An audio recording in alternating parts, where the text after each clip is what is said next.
We're here on Daf Samachet Amud Beis. On the top of Samachet Amud Beis, we're discussing what we call Chatos Pnimios, and the halacha is that the Sreifa has to be taking place Chutz Megimel Machnos, and the Gemara wants to know towards what direction are we facing outside of Yerushalayim, and on the top of Samachet Amud Beis Litzfona Shel Yerushalayim. In other words, we're going to equate the Chatos HaPnimios with all the Chatos. And with regard to the Ma'aseh of Chatos, we always require Safon, and Korbanos Chatos are slaughtered in the Tzvon HaZorah, that's a sugya in Zvachim Adaf Chaf. Kibul Damam is B'Tzafon, that's a Mishnah in Zvachim Adaf Mem Zayin. And v'chutz l'shalosh machnos, and as we said earlier on Amud Aleph, the requirement is that the sreifa take place chutz mi shalosh machnos, outside of all three machnos, even machne Yisrael. That's the sheet of the Tanakam. Rabbi Yossi Omer, with regard to permanent nisrofim, are beis hadeshen nisrofim. They should be burnt on the beis hadeshen. What does that mean? With regard to the Par Kohen Mashiach in Vayikra Dalet, it says El Shefach Hadeshen Yisoref. The Torah is telling me that we have to burn the par in the place of Shefach Hadeshen, where we pour the deshen. That means before we burn the par, we have to first set up the makom as a place which is called Shefach Hadeshen. How do we do so? We have to put some deshen from the mizbeach, some of the ashes from the mizbeach, place it down. And now the mokum has a shame, it's nikra b'shem shefach hadeshen, and now we could be sorry the para at that place, at that location, which is called shefach hadeshen. That's why the pasuk says al shefach hadeshen yisoref. Now, from the fact that Rabbi Yossi comes to teach us that you have to be makdim the l'shem deshen, it would sound like the Tanakama, by implication, doesn't require that you have to bring it first and be koveh Hashem as a deshen, as a beis hadeshen. Omar Rava, man Tana de Poliga Leder of Yossi, who in fact is the Tana. Can we identify the anonymous Tana Kama the Brisa, who disagrees with Rabbi Yossi and holds that the Sreifa Sapar doesn't require beis hadeshen? Rabbi Eliezer ben Yaakov, who we can actually identify the Tana Kama. How so? The Sanya we learned in a Brisa with regard to what it says in the Torah, with regard to Sreifas Par, Kohen Mashiach, and Vayikra Dalet. It says Al Shefach Deshen Yisorev. So the Tanakama, who is representing here the Shita Rabbi Yossi, says Sheahei Lisham Deshen, that we can only burn these chatos like the Par Kohen Mashiach in a place which is Deshen HaMizbeach. It's a place where we establish it as the desh and the shefach desh. Rabbi Eliezer ben Yaakov Omer, the Brisa records a dissenting view of Rabbi Eliezer ben Yaakov, that when it says al shefach hadeshen, it doesn't mean that you have to put their deshen before you actually burn the par kohen Mashiach, but rather this pasuk is teaching me shehei makomo mishupach, that the place where you do the sreifa should be a madron. It should be on an incline. And the deshen of the par is mishtapech bo. And that reflects the shita Rabbi Elazar ben Yaakov, that you don't need to be kovea a shem deshen. And therefore we derive that he is the Tanakam of the Brisa that disagrees with Rabbi Yossi. And Abai says that's not so. Amalei Abai says to Rav of Dilma, perhaps b'makom meshupach hu de pligi. Machlokas Tanakam Rabbi Eliezer ben Yaakov is whether or not we require a makom meshupach, means a makom hamadron, madron. Everybody agrees that you have to burn the par in the shem deshen, in a place that has a name, we know it as deshen. Rabbi Eliezer ben Yaakov is adding to the Tanakam. He's saying it's not enough that you have a shem deshen, you also need that it be a mokom shipua, that the deshen should be mishtapech bo. It should roll down, so to speak, from a slanted place.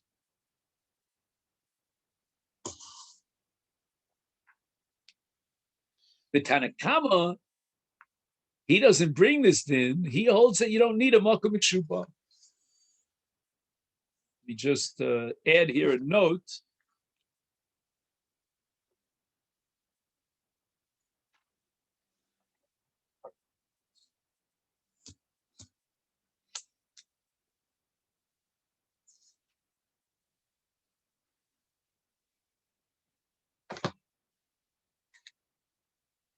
The surface should be slanted. Rabbi Lozman Yaakov understands the word shefach hadeshen, which literally means pouring of the ashes, to signify a place from which the ashes would pour. The ashes are put on a spot on which they would slide downward because the ground slopes. Abai suggests, Rabbi Lozman ben Yaakov concedes that the par has to be burnt in a site where they placed already the deshen of the Mizbeach. He's just adding another requirement that the surface be sloping. And that's what he derives from the verse of the use of the expression to where the ash is poured, rather than saying just simply to the place of the ash.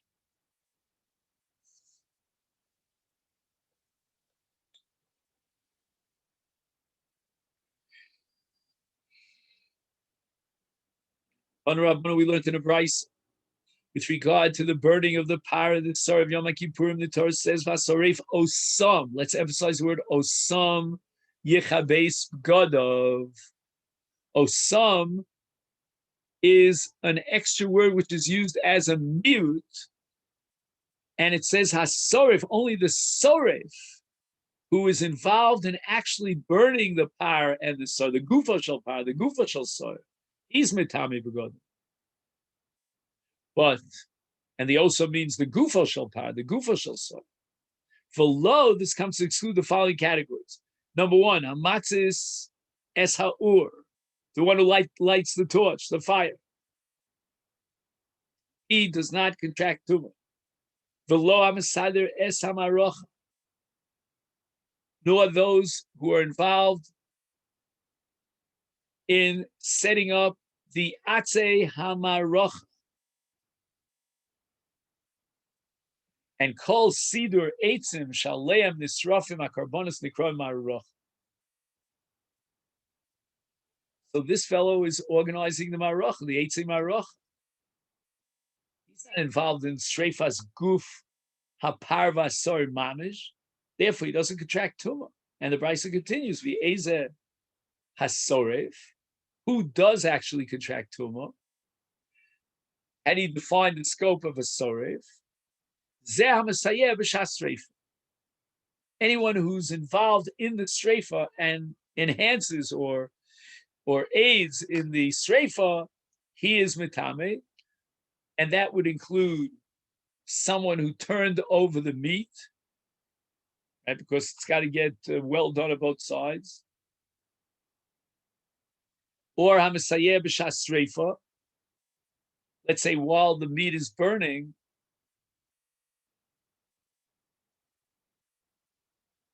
One second. What's the difference?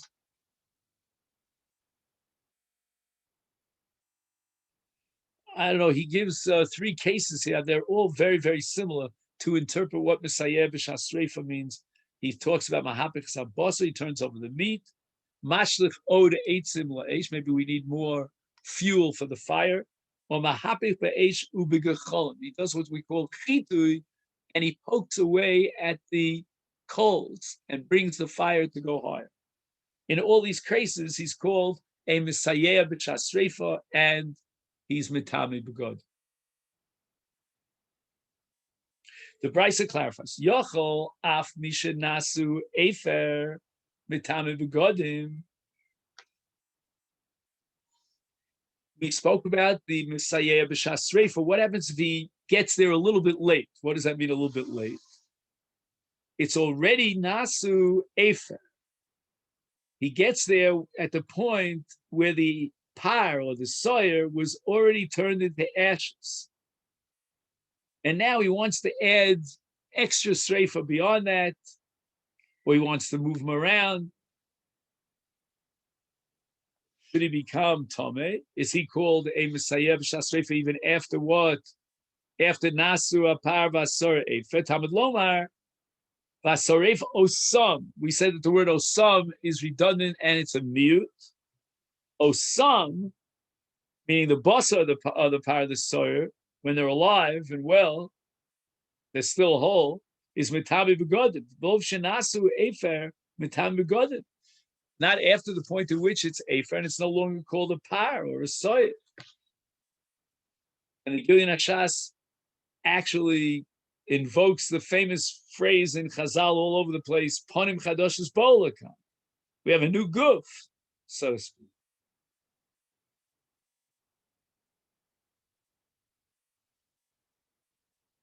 Rabbi Lezer, Reb Shimon Omer, Hapar.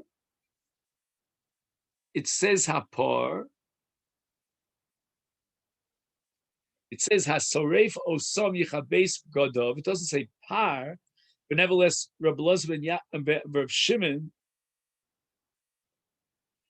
is telling us that since it says Osam, which goes back on the par and the sawyer that I mentioned in the previous pasuk, is the es par chatos vesaras chatos, and he's got to be sorif osam.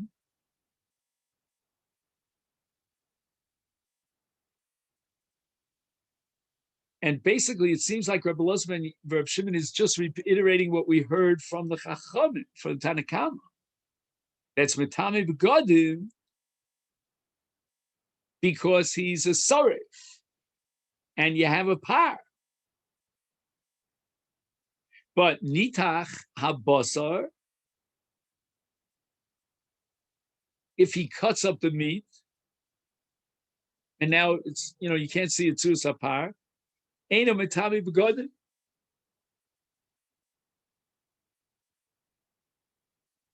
So Rabbi Eliezer Shimon leaves out the nasa efer element, and instead he substitutes a nimas or nitach habasar.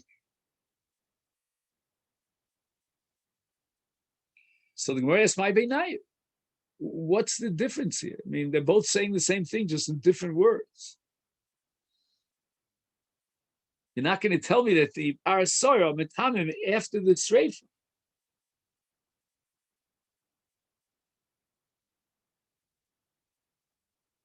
So Gemara answers, "Ika beinayu dishavye charocha." If the person who's helping out the streifa gets there after nichrach habasar beis, the singeing of the meat in the fire, but it doesn't yet have the status of afer, it's not yet ashes. The Tanakama who's medaik for the word osam, he's metame begodim, since it's not yet, it's still considered sorif osam. It's until the point it becomes afer, it's still considered sorif osam. He's busy with Sreifas Guf Hapar Guf Hasoyer.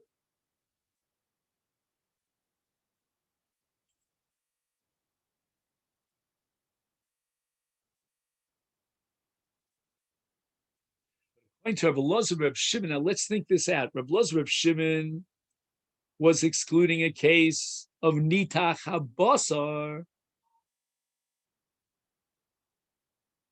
and now we're doing Nichrach. I have a feeling it's a Kal V'chomer, I don't know. He says the following. The Rabbi Elazar Reb Shimon diek mi par, shetzach sheikore olav shem par, and eno metame v'godim, in this case of Chavi Charocha, kevan shenichrach shuveinu nikra par. So in other words, even though it's not ashes yet, but there's no basar left on the par, and therefore, according to Reb Shimon, Rabbi Elazar Reb Shimon, we can exclude this case of nichrach because it's no longer called par under the meat of sorif osam, and therefore he's not maktami begod. And this leads us to the first Mishnah on this daf, which is really the last Mishnah on the in the parak.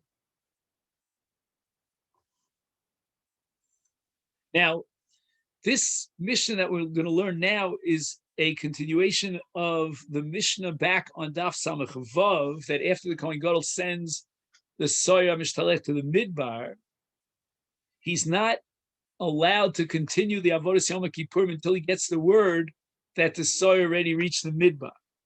And that's based on the Pasuk, V'shilach es haSa'ir bamidbar.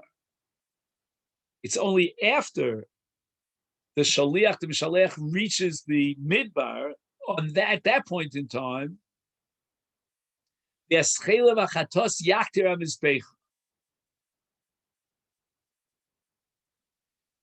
now the Kohen Gadol could continue with the Avodas Yom Kippur. Amar lo the Kohen Gadol higia sa'ir lemidbar. The very moment they notified the Kohen Gadol that the sa'ir reached the Midbar, now he can continue the Avodas Hayom, and that's going to be with Kriyas HaTorah. Uminayin o yodim shigia sa'ir lemidbar. I mean, they didn't have social media, they didn't have Facebook. How would the Kohen Gadol know that the soy already reached the midbar?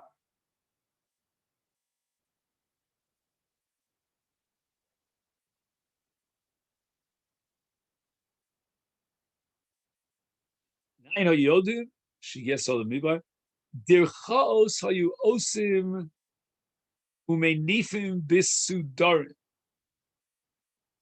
The people would stand in certain designated areas outside of Yerushalayim, between Yerushalayim and the Tzok, where they sent off the Sarah Mishtaleach, in such a way that each one was close enough to see the Simon of his friend. So when they got to the Sire that has already reached the Midbar, then immediately the person who's standing next to the Mishaleach is going to be Menif Bidiglo. And this is going to cause a whole chain reaction of Melif Bidiglo.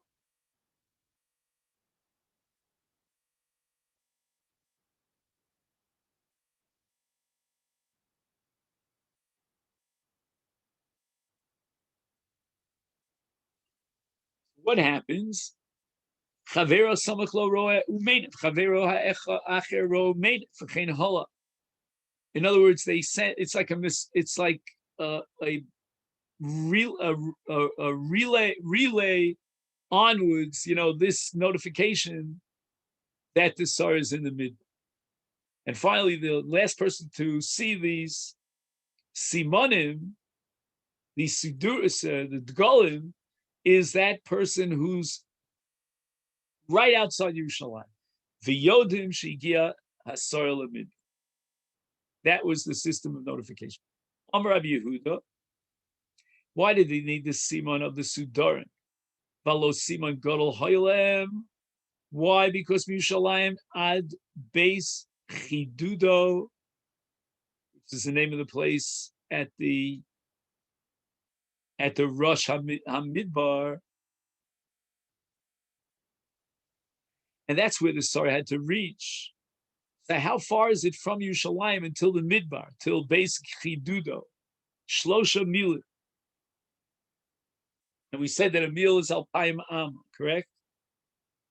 So the Mishnah says that Chashuva Yerushalayim, if you remember, were Molech, they accompanied the Mishalech for a distance of one meal from Yerushalayim, and then Chozrim, they go back to Yerushalayim, meal, right? Only one meal. They show him, they will delay, they will wait a shir zman, a day meal, the hiluch of a meal. So it comes out that they were showing this man of Hiluch Shlosha Milim. That's this man that the Mishaleach who took the soyer would need to go into the midbar, into Beis Chidudo. And therefore, Yodim Shigia Soyer La Midbar, and therefore the Kohen could continue with his Avod.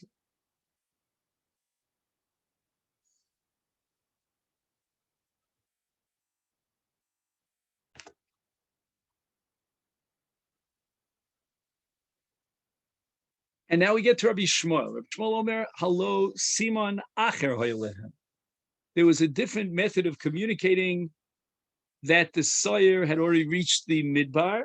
Loshan Shal Zahuris, according to Rabbi Shmuel, that crimson ribbon that we spoke about, Hoyakosh Pischo Shal Heichal, Shigia Soil Midbar, Loshan Malbin. Immediately when the Sawyer reached the Midbar, there was a kiyum in the Sawyer itself of Shiluach Lam Midbar. It didn't have to reach the Tzuk. And at that moment in time, the crimson would turn to white. Shenemar, as it says in the Pasuk, this is a Pasuk Yeshaya Novi, Lechuva v'nivokcha Yomar Hashem imiyah chatoenu iu chatoechem kashonem kashal yabinu. The Novi is telling Klal Yisrael that they should really do tshuva, because if they do tshuva, then all their sins that are red in color will now turn to white and they'll get a kapara.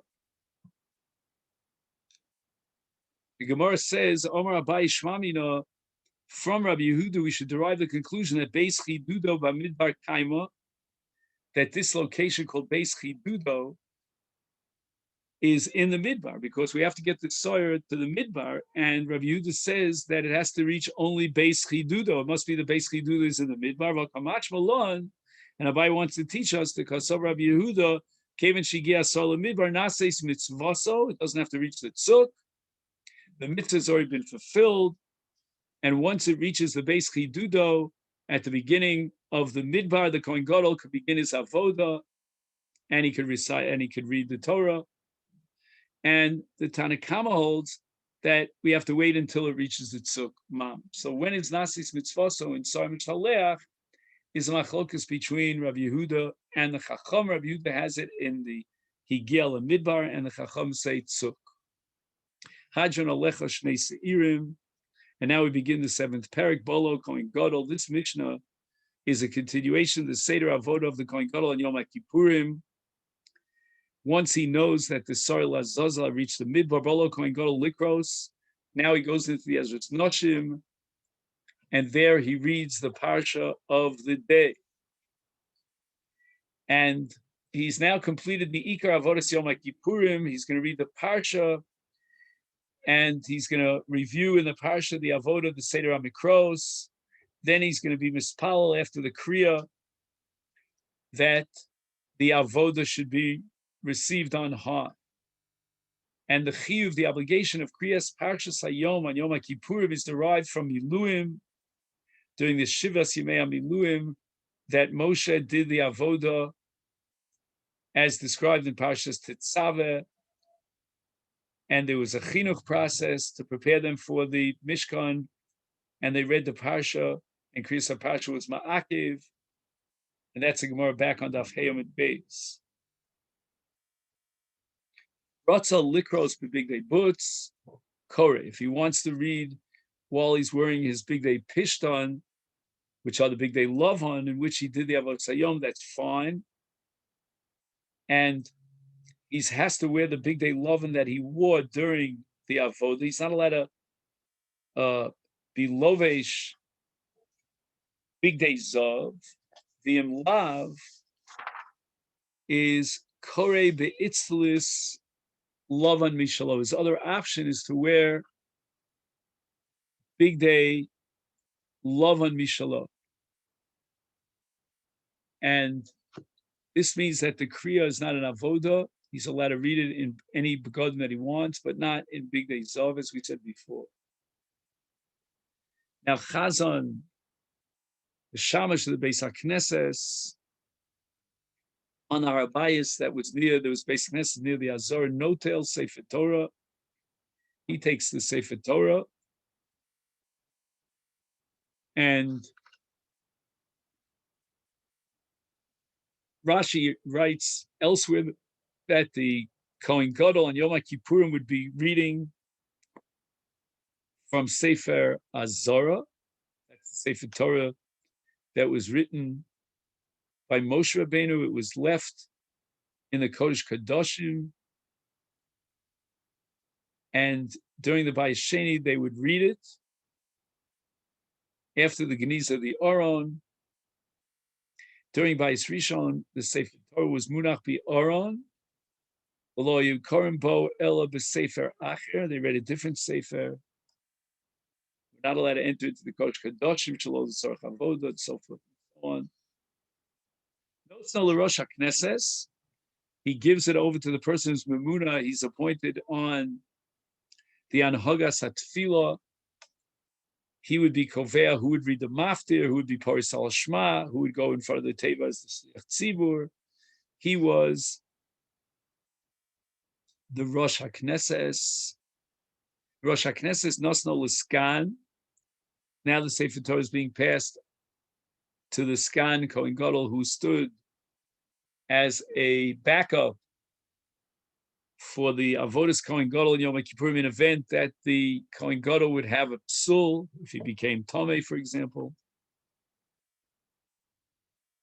Askan nosnei Kohen Gadol omed u'mekabel Sefer Torah v'korebo es Seder Avodas Yom Kippurim haksuva v'parshas Achrimos u'v'parshas Echad ach bi'asar lachodesh in Parshas Emor Vayikra Chav Gimel, where all the dinim of Yom Kippurim are recorded. V'golel. Now he closes the Sefer Torah, Meinicho Becheko V'omer, and he says to the Kol, Yoser Mimashikarasi Lifnecha B'Kosav Khan,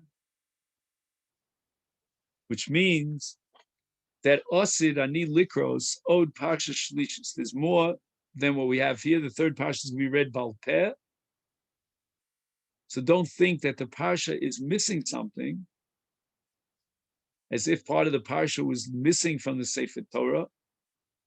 Everything is here in the Sefer Torah, but I'm going to read Bal Peh B'Asar, and that's in Bamidbar and Parshas Pinchas, Shebechumash HaPkudim, because there we have the dinim of the Musaf Mayom, and that he read Bal Peh.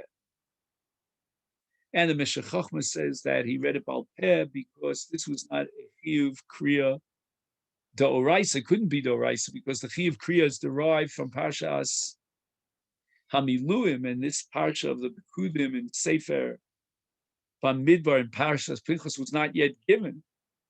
So it must be a D'Rabbanan, and therefore on a Kriya D'Rabbanan we could read it Bal Peh. Umevarech Aleh, the Kohen Gadol recited a bracha on the Torah. And now we're talking about after the Kriya. Shmona brachos. What are the 8 brachos that he recited al Torah? That's the Birchas HaTorah Lachrea. V'al Avoda, B'shvil Avoda, She'ovad, V'al Hoda. And this is the Nusach of Modem Anachtulach Ad Baruch Atah Hashem Hatov L'chol Hodos. And this bracha is smucha to the Birchas Avoda al Shem HaKosuv V'zoveach Toda Yichabdinenu. That's after the Avoda, the Zvicha, and the Hodah comes next. And then bracha al Mechilas Avon V'chol Avonoseinu B'yom HaKippurim Hazeh Ad Baruch Atah Hashem Melech Mochel V'solech Avonoseinu. And then Al Hamigdash B'fnei Atzmo. He's mispal on the Beis Hamikdash, and he ends with a bracha Chasima Baruch Atah Hashem Shebochar B'Migdash. And then Al Yisrael B'fnei Atzmon, a second bracha he was mispal on Yisrael, which ended with Baruch Atah Hashem Habocher B'Amo Yisrael. And finally, the 8th of the bracha. I'm sorry, the 7th of the bracha is brachas al Kohanim b'fnei Atzmon. He was mispal on the Kohanim, and then he ends that with a Chasim Baruch Atah Hashem Shabach Bezaro Shel Aaron. And finally, the eighth bracha was al shara tefillah, a general tefillah on all inyanim where Bnei Yisrael needed a Yeshua. And the nusach of that bracha is going to be quoted later on in the Gemara Daf Ayin. So the cheshbon of the brachos that we mentioned before is Rashi's cheshbon, and there doesn't seem to be a bracha al Yerushalayim. Just the Birchas HaTorah shel Achreo is Ola al Cheshbon, but not the Birchas HaTorah shel Fanel. Ram has a different calculation here. He calculates the Birchas HaTorah Lefanel and the Cheshbon of Brachos, but he integrates the Bracha al Yisrael, Val Shara Tefillah, into one bracha. Haroeh Kohen Gadol Chukore, the spectator who saw the Kohen Gadol reading the Parsha of Yom Kippur, made a roa par v'sara nisrafim. He could not see the strafe of the par and the sara that was chutz Yerushalayim. A roa par v'sara nisrafim ein a roa Kohen Gadol shukore. Below mipnei she'ein rashay. It's not because he couldn't possibly be allowed and have license to see both of them. Ela shahoisa derech rechoka was too far from the Yerushalayim to the Beis HaSreifa. Umeleches shneim shove ke'achas. And they both did at the same time these two occurrences. These two were done, the Kriyas HaParsha and the Tzreifas HaPar. It's impossible for one person to see both of them. And now the Gemara wants to know, can you benefit from the Big Day Kohen Gadol Shelo B'Shas Avoda? And that's going to be the boilon in the Gemara here of whether Big Day Kuna Nitnu Lehenes Behen, Shelo B'Shas Avoda, you're allowed to benefit from them, or Lo Nitnu Lehenes Behen. And from the fact that the Mishnah says that the Itzlus Lovan Mishalo, that he doesn't have to wear his Big Day Kahuna Michlal, the Kriya Lav Avodahi. If Kriya would have been considered Avoda, then he would have to wear Big Day Kahuna. And the Mishnah says that Ratzel Likros with Big Day Boots, Kore. If he wanted to, he could wear Big Day Boots, which are Big Day Kahuna. Shmami no, that even though it's not Shas Avoda, Big Day Kahuna Nitnu Liyanas Behen. And the Gemara rejects this. It's not approved. Dilma Shani Kriya Ditzorech Avoda. That the Kriya is an upgraded status of Tzorech Avoda. But Enochinam, if he did something Shalol Tzorech Avoda at all, then he would not be allowed to wear the Big Day Kahuna. And that would mean that Big Day Kahuna Lo Nitnu Le Hanesbeh. And this is where we're going to stop for today. Let's take this opportunity to wish you all a great Shabbos.